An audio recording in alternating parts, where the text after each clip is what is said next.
Hey everybody, Ash here with Gents, back with my wife, Chelsea again. So today we're doing a smell and rate video. She likes to do those. It's actually been a long time since we have done one. This one is going to be for some of the heavy hitters for winter, for cold weather. So these are the fragrances that can pull a lot of compliments, that have been noted to pull a lot of compliments. A couple of these are kind of all-weather type fragrances, but they get a lot of play in wintertime too, so I included those here. We got 5 niche and indie and 5 designer fragrances, so a good mix.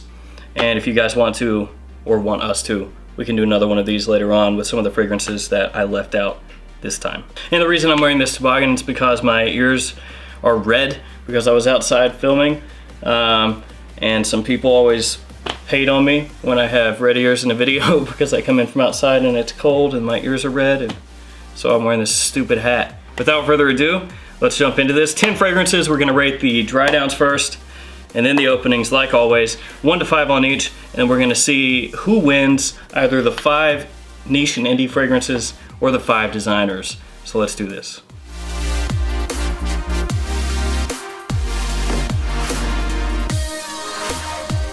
Dry downs first. We're gonna do the first designer, which is this guy, Viktor & Rolf Spice Bomb. This is the dry down. It's very true to its name.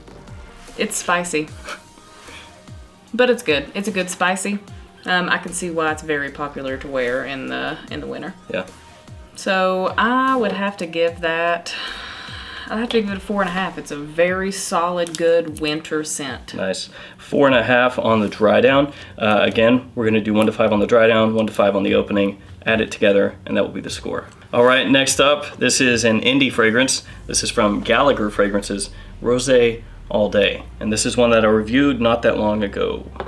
I feel like you can really actually smell the rosé in there. Like, it actually smells kind of like a rosé. Right? So I feel like he did probably a good job. Probably a good job. I feel like he probably did a good job with naming it true to its name. There you go. I'm gonna give it a 4. 4. Yep. Solid. All right, next up, designer again. So we're just gonna keep that up. Designer niche, on and on. This one from the house of Armani, Armani Code Profumo. I feel like it kind of smells a little vanilla-y. I like it. It smells like it probably would be a good fall winter fragrance. It smells really good. I'm gonna give it a 4.25. 4.25, all right. Yes, it's not as good as Spice Bomb, but it's still really close. It smells good. Do you feel it now, Mr. Krabs? No. Are you feeling it now, Mr. Krabs? Shut up. Do you know what that's from? SpongeBob SquarePants? Because I'm pretty sure it's the only Mr. Krabs I know. Yeah. Every time they say that, it makes me think that Mr. Krabs is on acid or something, and they keep saying it. Okay, next up, niche fragrances. Zerzhov 1861 Naxos. It smells really sweet. It smells good though. Can't really place anything. I don't have a very, my nose isn't just as good as his, but it smells very sweet. It's, like sweet tobacco. Okay, Yeah. I can see that. It smells a little bit similar to Mugler Pure Havana. Yeah. Yeah. I'm gonna give that, I'll give it a 4. 4. Yep. So far, designers are in the lead. Not a huge surprise to me, to be honest, but we'll keep on. Next up, dry down, Dolce & Gabbana, the one, Eau de Parfum. I feel like this one would be one that's good throughout the whole year. I don't think it's very specific to winter, summer, fall, whatever. Right. I feel like you could get away with wearing it quite often. It's just like warm and sweet, and a lot of people associate that with like winter or fall fragrances. Yeah, and I feel like it's probably pretty crowd pleasing. I mean, it smells really good. Yeah. So I'll give it a 4.25 as well. 4.25. Yeah, that one's a popular choice for date night fragrances. I can see that. Yeah. Makes people want to get a little closer to you, maybe. Maybe. Here you go, girlfriend. All right. I really like this one. That was quick. Okay, so niche fragrance, Parfums de Marly, Layton. I might be totally off base here, and you can tell me if I am. Okay. You always do. Oh, yeah. It smells like a forest. Like a forest. Am I off base? No, if that's what you smell, then It smells really good though. yeah. I don't know. You I like think it? it's probably my favorite that I've smelled so far. It's a killer. It is. Mm. She's a killer. It's terrible. So bad. I'm gonna give it a 4.75. Almost a 5. Yeah. So what it's does it really have to good. do to get a 5 in here, you know? What's a G got to do? All right, next up, designer fragrances. Prada L'Homme Intense. This one smells good. It also kind of smells a little sweet. I really like the way it's smelling. Oh, yeah, that's good. I'm gonna give it a 4.5. A 4.5. Yeah, it smells really good. It's unique, different. Good smell though. So this one is technically in my niche list. If you want to get hyper technical about it, it's a designer, but it's from the Tom Ford Private Blend, which some people consider niche. So therefore, in this video, I'm including it in the niche list. It's Tuscan leather. Smells very masculine. Like a manly man would wear this to go chop some wood. Yeah, I guess. That'd be an expensive thing to wear to chop wood, but Probably be a good thing to wear while you're chopping wood. All the ladies come watch you chop that wood. okay. I am going to give that a 4.25. 4.25. Everything is doing well. I mean, all these are, they're good ones to have on your list. Right. All right, last designer for this go round is going to be this guy, Jean-Paul Gaultier Le Mans. I always like this one. It smells very sweet. I'm going to give it a 4.5. 4.5. Yep. Leighton is, I feel like, probably going to win the dry down, it looks like. All right, so the last one on this list is Aventus. Today I'll be reviewing Aventus. This is a badge 15R11, in case anybody cares. Some people do care. Yeah, Ventus is just, like I said, such a powerhouse. It's one of those that I feel like you could get away with wearing it to literally anything, anywhere, any time of the year, doesn't matter. Pretty much. Wedding, Christmas, date night, whatever. 4.75. 4.75. Oh boy. So there we go. Those are the dry downs. Everything did really well. Yeah, the lowest score was a 4, so I mean, and that's 4 out of 5. That's doing pretty good. It is, yeah. So in your opinion, are these all compliment getters? These are, for the most part, yes, all compliment getters. Okay. All right, now we're gonna do the opening. Same thing as the dry down, 1, 2, 5. And we're gonna go exact same order. Designer niche, designer niche. Victor and Rolf Spice Bomb is first up. I'm gonna predict that it smells spicy. Wow. That's putting yourself out there. Well, for one, I bent the tester your strip. sticks broke. I feel like I was right. I feel like it smells spicy. Wow. Opening is good though.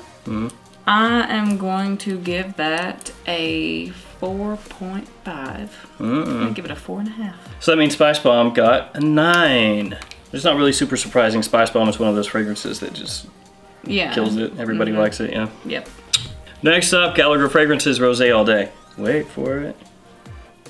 It smells a good amount like the dry down. Sweet. You can smell that rosé coming through. Right.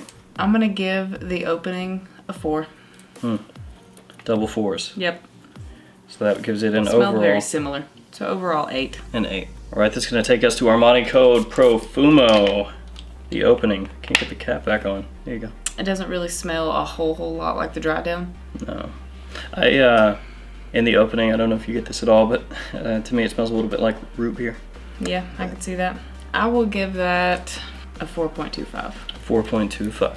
Let's see. You're giving everything the same scores. What's with you? 8.5 for Code Profumo, 4.25 in the opening and the dry down. Next up, Xerjoff Naxos. I'm gonna cover up what the dry down was, so you I can't haven't copy even that. been. I know. I haven't even. honestly, I haven't even been looking at what I gave it. I'm just messing with It's weird. It smells like licorice. I'm gonna give it a 4. you. Okay. So Naxos got a 4. So it has an 8 because it also got a 4 in the opening. All right, next up in the opening, Dolce & Gabbana, the one Eau de Parfum. Opening smells very good. It's just, like I said, it's just one of those that's just it has to be universally liked. For the most part. I'm gonna give it a 4.75. Oh, wow. It's different than the dry down. Amazing. It's the first time that you've had one that's been different. I'm proud of you. I am what I am. Oh, cool. So that gives it a 9, a score of 9 overall. Parfums de Marly Layton is the next one. I hope this one kills it on the opening because I really like the dry down. We're about to find out. Yep, smells pretty good. It's just one of these that there's something manly about it, but at the same time, like crowd pleasing. They've done a good job on this one. Whew, I'm gonna give it a 4.75. That one ended up matching the dry down. What is the point of doing this? Doing both rounds. Yeah. You could just leave it at the dry down and be done. Yeah. Up next, Prada L'Homme Intense. Not a fan of the opening. What? Sorry. I'm gonna give it a 3. Oh, how dismissive. Sorry. How brutal. How could you? Just something about that that opening. I don't know. Is it the iris? It might be. Maybe? Not a fan.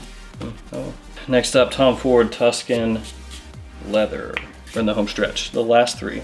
It smells a lot like the dry down, but more leathery. I mean, like that leather is really coming through in the opening right now. Yeah. It's powerful in the opening. I'm gonna give that super manly though. Give it a 4.75. Ooh, very high. Bit higher than I expected. Jean-Paul Gaultier Le Male, the final designer of this go round. I have a feeling that this will be sweet. It's like Super Nostradamus. Senstradamus. Senstradamus. My prediction was correct though. Super sweet, really just punches you in the face. 4.5. Okay. So it's a good punch to the face. It's a good solid. And also the same as the dry down. Final one, Aventus. Ventus. Wrapping it all up, ending on a high note, strong note. It's just so good. Ugh. 5. Ah, Aventus wins. It's just so amazing.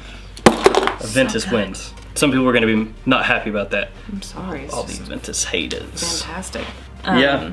Aventus and Layton were the top 2 scorers, as you all already saw. Aventus, 15 R11, the 9.75, super high score.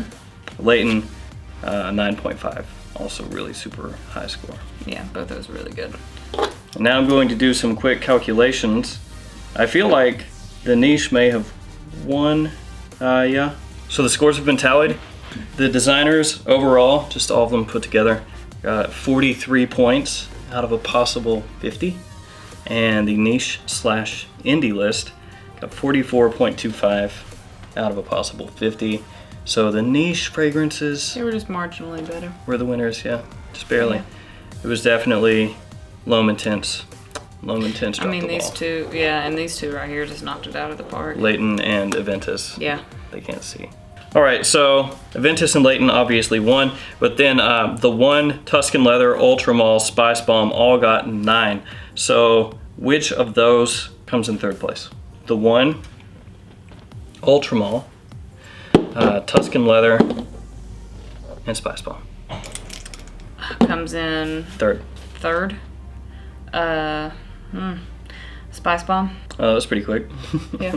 Okay, so there we go. Aventus number 1, Layton number 2, Spice Bomb number 3. Out of these really heavy hitters for cool and cold weather, for compliments. And these are sexy too. Okay. Just throwing it all out How there. sexy are these fragrances? On a scale of 1 to 10, Yeah, we'll say a 9. that's pretty sexy. Pretty sexy. All right, guys, that was it. Our video for today. Thank you for watching, and don't forget to like, comment, and subscribe. Until next time.